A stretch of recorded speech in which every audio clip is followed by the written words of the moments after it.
Hey everyone, welcome back to my channel, and today I'm going to be doing a video talking about my 2-week wait symptoms and everything that led me to get my BFP. So before I talk about my 2-week wait symptoms, I am gonna let you guys know from now there are gonna be some TMI in this video. So if you don't want to know about TMI, you can just click out the video now. But I'm gonna let you guys know what I did during the week of ovulation, which was I would take a Mucinex at least 15 minutes before intercourse, and if intercourse was not planned, then I would just take it in the morning just in case. Mucinex loosens up your cervical mucus, which helps the sperm swim up faster. Also, for 90 days, which I did another video on this, I was taking CoQ10, which restores your cells and restores your eggs. This is also great for restoring sperm. So if your partner would like to take this as well while you're on your TTC journey, this is top tier. Another thing I was taking was my prenatals. So all of the things that I was taking and why I was taking it is going to be linked in the video down below. But other than that, let's get straight into the symptoms that I was having during the 2-week wait. So during ovulation this month, I did not know that I was ovulating, kinda. Like, usually I can confirm with the cramps that I get on ovulation day, but during that week, I actually didn't get any cramps. I did get breast tenderness, a lot of cervical mucus, and I believe I got a little bit of acne, like the big zits that you get randomly. Like I got like 2 big zits or something. But other than that, I didn't really feel any ovulation cramps. So 1 DPO, I was feeling crampy and bloated. So this is 1 day past ovulation. And also, a lot of the symptoms that you feel before, I think 5 or 6 DPO, are usually just your ovulation symptoms ending, which is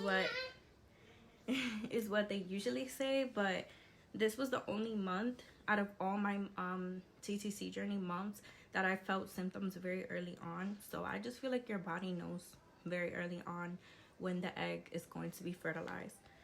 So 1 DPO, I had bloating and cramping. 2 DPO, I put everything was fine. 3 DPO, I put everything was fine. 4 DPO, everything was fine. 5 DPO, everything was fine. 6 DPO is when the symptoms started. I had a migraine, I had cramps, I was hungry, and I had breast tenderness. So I didn't think anything of it, honestly, this month. So yeah, I didn't think that I was pregnant at all this month. Because it kind of felt a lot like my PMS symptoms. I even went to buy a pack of pads because I was like, another failed month, and I actually wrote it down in my notes you're gonna see later on. So this is 6 DPO. 7 DPO, I didn't write anything down. 8 DPO, I wrote some stuff down. So I put, I'm very irritated, cranky, breast tenderness, didn't take a test. And I put, I'm feeling really hot today.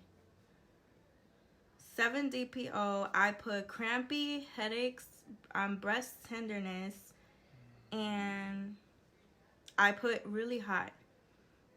So if you look at my other video, I was talking about how your body temperature rises and it stays high. So something different looking back was that this month, compared to my PMS months, I was never hot. I would be regular body temperature right after ovulation, and this month I was hot during ovulation, and after it continued on. So that was like what, 6 DPO? 7 DPO? Okay, that's 7 DPO. So 8 DPO. Give me a second, guys. I'm lost. Okay. 8 DPO, I put cramps, breast tenderness, headaches, and I put feeling very hot. 9 DPO, I put feeling very hot. So that was all I was feeling. 10 DPO, I put I didn't take a test. I'm really hungry, craving Chipotle. I was really hot this day. 11 DPO, I was crampy, abdominal pain. I have very watery cervical mucus and diarrhea. I wrote down some stuff. So I said at 2 a.m., my period feels like it's going to start any second now. Temperature went down to 97.7, and all the other days they were at 101. This month's symptoms: pain on my right ovary, pulling for about 3 days straight.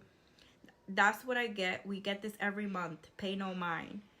Not much acne, only when you really ate outside food. Hot body, hot feet. I wore socks to support fertility. Loose stool, maybe because of healthy foods, ? I'm gassy, I'm moody, I'm crying, I have insomnia at night, and I'm tired by day. I said I have vivid nightmares, painful breasts in the sides mostly, they felt heavy. I said sometimes we get this, pay no mind. Gas pain, frequent urination, hungry, nausea waves, period cramps started yesterday, watery CM started 2 days ago. Couldn't lay on my right side for some reason, pretty common though. Another failed month. We hit 90 days on your vitamins. Stomach ache. 11 a.m. I woke up extremely hungry. Temperature went from 97.7 up to 99.2. So I had wrote all of those notes. I think, what DPO is this?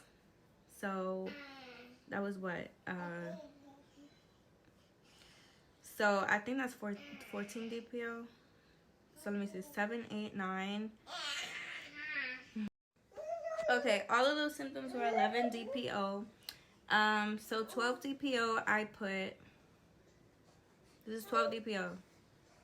I'm feeling sad, I'm very depressed, I'm very self-critical. I said I'm very crampy, I didn't take a test. And 3 a.m., throbbing leg pain, ovary throbbing, period cramps. So I know exactly what that feels like. I don't get that on a regular, so I don't know why at the time I didn't think I was pregnant, but I feel like I was just in a little bit of denial because I did take like 30 tests when I found out I was pregnant. I didn't believe it for nothing in the world. So that was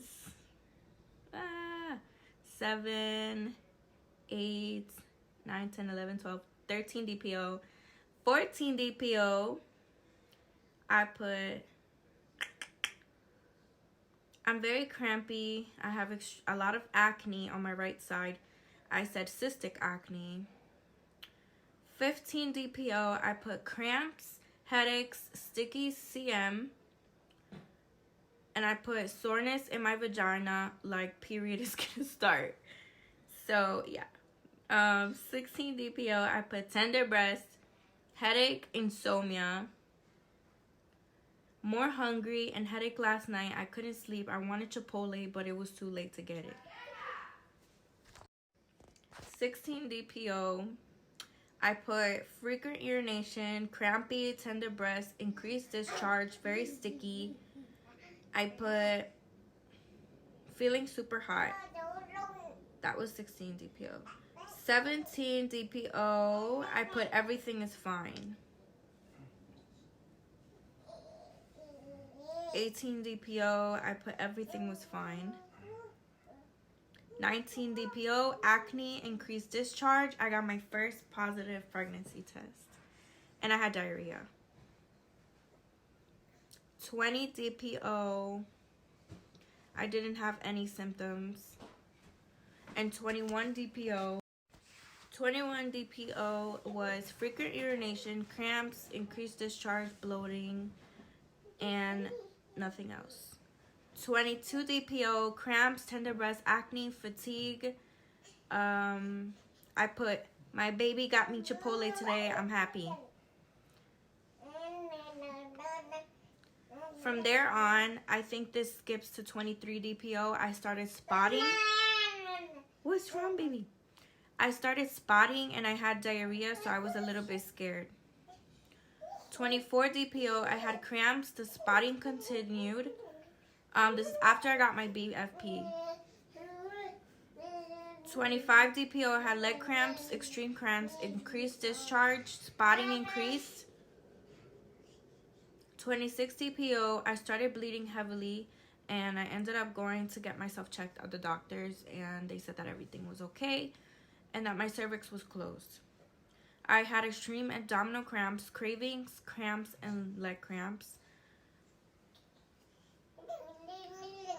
Skipping to 27 DPO, which is very late, but much later.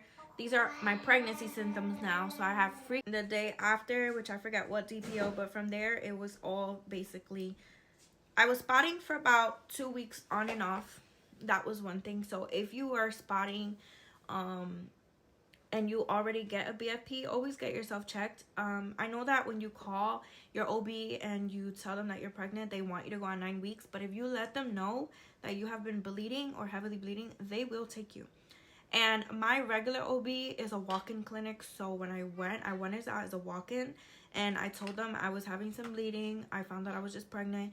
They did an ultrasound. It took them a minute to find the baby because they're very tiny in that time, and I was only 5 weeks pregnant, but they found the baby and they found the heartbeat. So saying that, you know, you gotta wait certain times, sometimes that's not true, but don't let yourself get overwhelmed if you don't hear a heartbeat so early on, because usually they hear it a lot more later.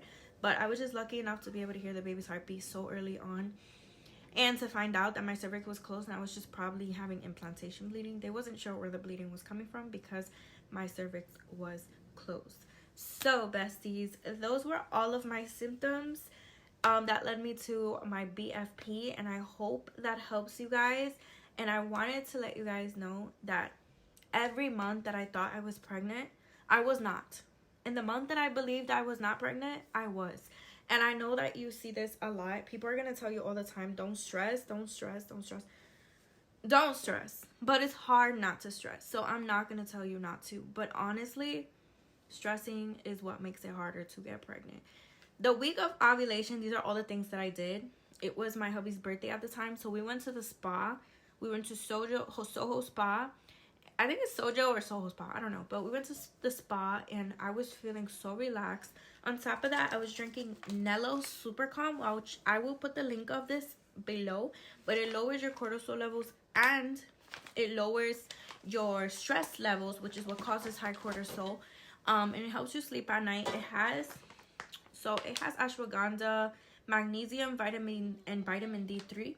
So these are very good vitamins that we need specifically for PCOS.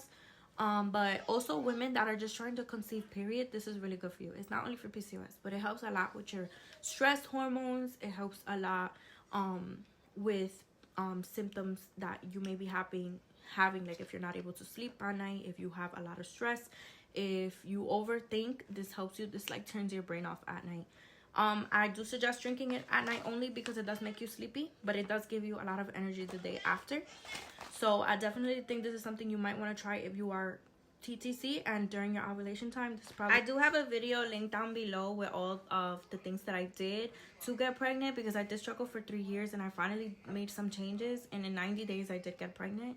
But stressing is going to be a lot. Watching these videos can be very stressful. I was one of you. I was looking at videos every single month, and this month, the month that I told you that I ended up pregnant, was actually the first month that I didn't look up any videos. I didn't look up any symptoms. I just let my body do what it had to do.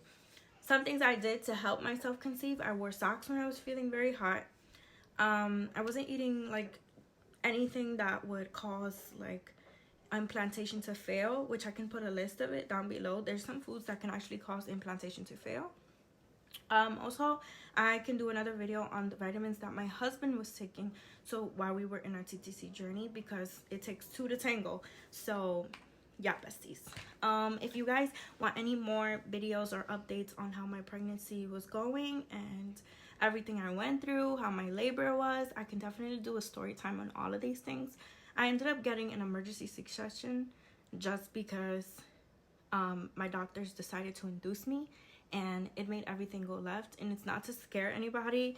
I'll only do a story time on this if you guys want it. But yeah, besties, I love you guys, and I hope you liked this video. And if you did, join the family. Hit that subscribe button, like, comment, share, and subscribe.